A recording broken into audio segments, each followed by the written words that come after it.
کیا ہے، کیونکہ امام خالد ایک عربی کا ذوق رکھتے ہیں، ان کی نظر کرتا ہوں کہ اللہ سبحانہ و تعالی ارشاد فرماتا ہے من یطع الرسول فقد اطاع اللہ۔ سبحان اللہ سبحان اللہ سبحان اللہ۔ اب میں جس طرف توجہ دلانا چاہتا ہوں کہ یہ دیکھیں کہ ہمیشہ جب ہم when we put condition that means you will say something in future، واہ واہ سبحان اللہ۔ اگر یہ بات ہوئی تو پھر یہ ہوگا،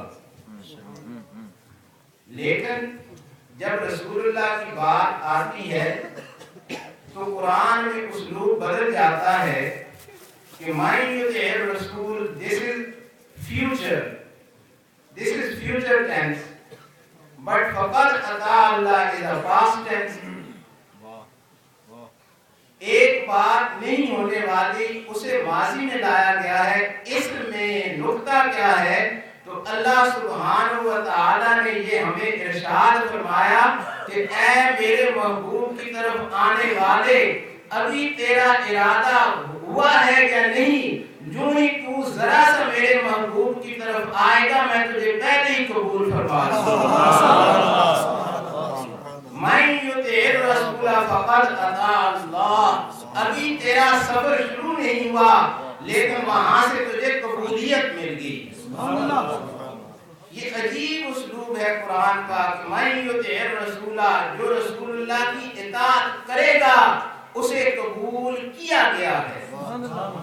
In past tense Allah subhanahu wa ta'ala says I accepted you before you came to my Prophet sallallahu alaihi wasallam۔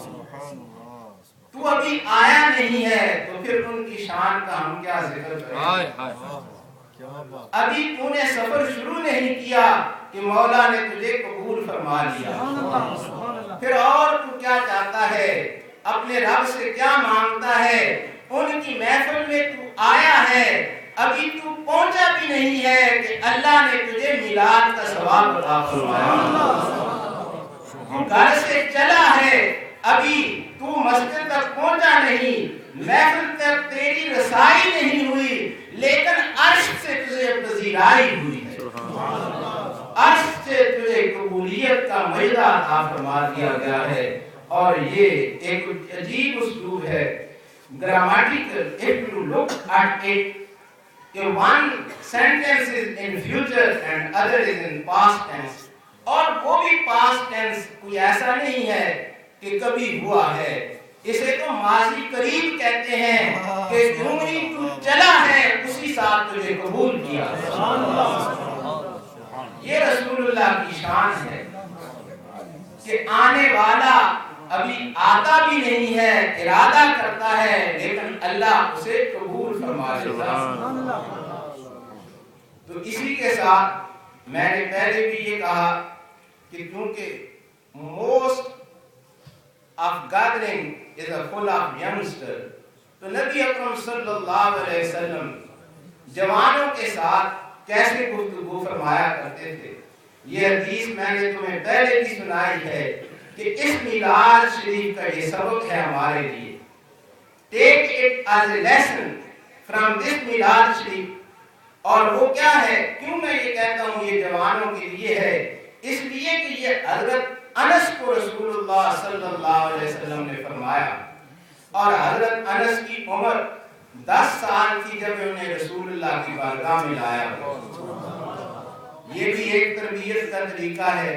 کبھی کبھی ہم اپنے بچوں کو علماء کے نزدیک آنے نہیں دیتے، وہ ملا بڑی ہیں، ملا بڑی ہیں، اور تو تے مسیحی بھی ہو گئے، تو تے مسیحی میں تو نکلنا ہی نہیں۔ لیکن حضرت انس کی والدہ اپنے بیٹے کو 10 سال کا وہ بیٹا ہے لے کر آتی ہیں اور رسول اللہ کی بارگاہ میں پیش کر دیتی ہیں کہ یا رسول اللہ یہ میرا بیٹا ہے، یہ آپ کی خدمت کے لیے میں وقف کرتی ہوں۔ نبی اکرم صلی اللہ علیہ وسلم نے انہیں کتنا نوازا ہے۔ آپ فرماتے ہیں 10 سال رسول اللہ کے ساتھ رہا، کبھی آپ نے یہ نہ فرمایا کہ یہ کیوں کیا ہے اور یہ کیوں نہیں کیا۔ اور پھر حضرت انس کو نبی اکرم صلی اللہ علیہ وسلم کیا ارشاد فرماتے ہیں؟ آپ فرماتے ہیں ان قدرت ان تصبح او تمسی ولیست غش فی قلبک لأحد ففعل۔ اے انس، جوانوں اپنے دلوں کو اس طرح پاک کر لو جس طرح رسول اللہ نے اپنے غلام انس سے فرمایا ہے کہ اے انس، اگر تو کر سکتا ہے if you are able, if you can، تو پھر یہ کر کہ اگر تو صبح کرے یا شام کرے لیکن تیرے دل کے اندر کسی کے لیے غبار نہ ہو، کسی کے لیے تیرے دل کے اندر رنجش نہ ہو، کسی کے لیے تیرے دل کے اندر قدورت نہ ہو، ففعل، اگر کرنے کا کام کوئی ہے تو یہ کر کہ تو اپنے دل کو پاک کر لے، اللہ تجھے اپنے جلوے عطا فرمائے۔ تیرا دل اس لیے نہیں ہے کہ تو اس میں قدورتیں بھرتا رہے، تیرا دل اس لیے نہیں ہے کہ تو اس میں لوگوں کے ساتھ حسد کرتا رہے، تیرا دل اس لیے نہیں ہے کہ اس میں نفرتیں بھری ہوں، تیرا دل اس لیے نہیں ہے کہ تو اس میں بتوں کو بسائے بیٹھے، تیرا دل اس لیے ہے کہ تو اسے پاک کرے تو اس میں رسول اللہ کا جلوہ آئے۔ سبحان اللہ۔ تیرے دل کی بڑی قیمت ہے، تیرا دل جو ہے اس کی بڑی قیمت ہے۔ میرے آقا نے فرمایا اگر اللہ دیکھتا ہے تو تمہارے دلوں کو دیکھتا ہے۔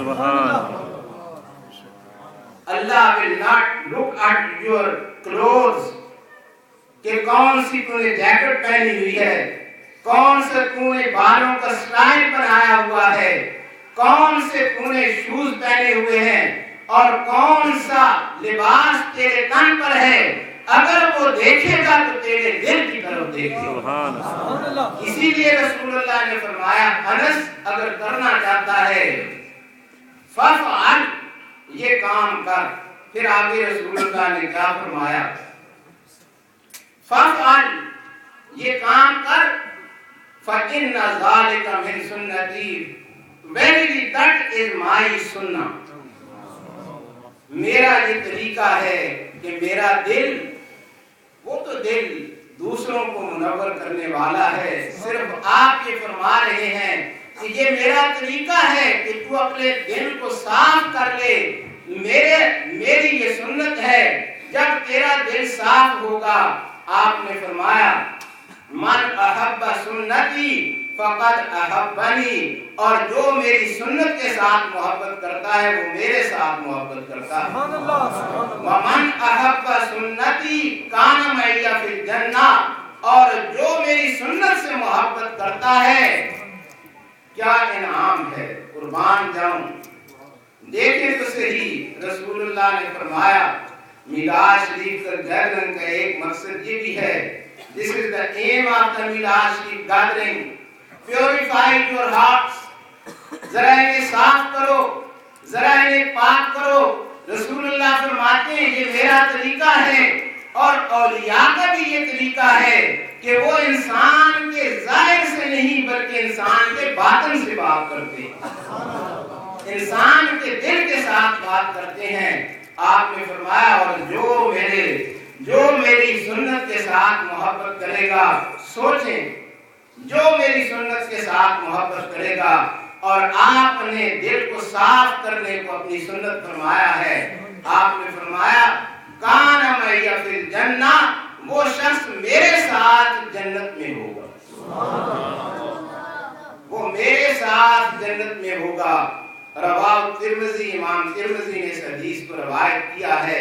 تو میلاد شریف میں آنے والوں دلوں کو تم صاف کر لو، رسول اللہ تمہیں جنت میں لے کر چلے گا۔ دلوں پر کام کرو اور دل کو رسول اللہ کی محبت کے لیے، دل کو اللہ کی محبت کے لیے صاف کرو، اور یہی میلاد شریف ہے۔ اے اللہ اس میلاد کی محفل کے صدقے تو ہمیں رسول اللہ صلی اللہ علیہ وسلم کی سنت سے محبت عطا فرما اور ہمارے دلوں کو پاکی عطا فرما۔ اے اللہ یہ تیرا کرم ہے کہ تو نے ہمیں اپنے محبوب کی محفل کو سجانے کی توفیق دی ہے، اور پھر بات ہم کرتے ہیں، قصیدہ نور بھی پڑھتے ہیں، اور ہر وقت نور کی بات کرتے ہیں. یہ نور کا جو لفظ ہے 43 ٹائم اللہ سبحانہ و تعالی used it in the Holy Quran. سبحان اللہ. اور جا کر دیکھیں آپ کہ کس طرح اللہ نے اسے استعمال کیا ہے. وَأَشْرَقَتِ الْأَرْضُ بِنُورِ رَبِّهَا. میں اس پہ بات نہیں کرتا کیونکہ 12 بجے سے پہلے ہم نے وعدہ کیا تھا کہ ہم محفل کو اختتام تک پہنچائیں گے. اللہ سے میری یہی دعا ہے کہ آپ سب کے آنے کو قبولیت عطا فرمائے. اور یہ جو ہمارے مہمان دور دور سے تشریف لائے ہیں، اے اللہ انہیں ہر قدم کے بدلے ہزاروں رحمتیں عطا فرما اور ان کے علم و عمل میں اور اضافہ فرما. اور جتنے جوان بیٹھے ہوئے ہیں میرے مولا، یہ تیرے محبوب کی طرف آنا چاہتے ہیں، تو انہیں راستہ عطا فرما. غیروں کی محبت سے چھڑا کر انہیں اپنی محبت عطا فرما. اور تو نے یہ جمعہ مبارک کی ہمیں نعمت دی ہے، اے اللہ اس کی ہمیں قدر کرنے کی توفیق عطا فرما اور ہماری زندگیوں میں تبدیلی عطا فرما. جو بہنیں آئی ہیں، جو بھی آیا ہے، کیا پتہ ہے کون سی مخلوق اس میں شامل ہے. اے اللہ سب آنے والوں کو قبولیت عطا فرما.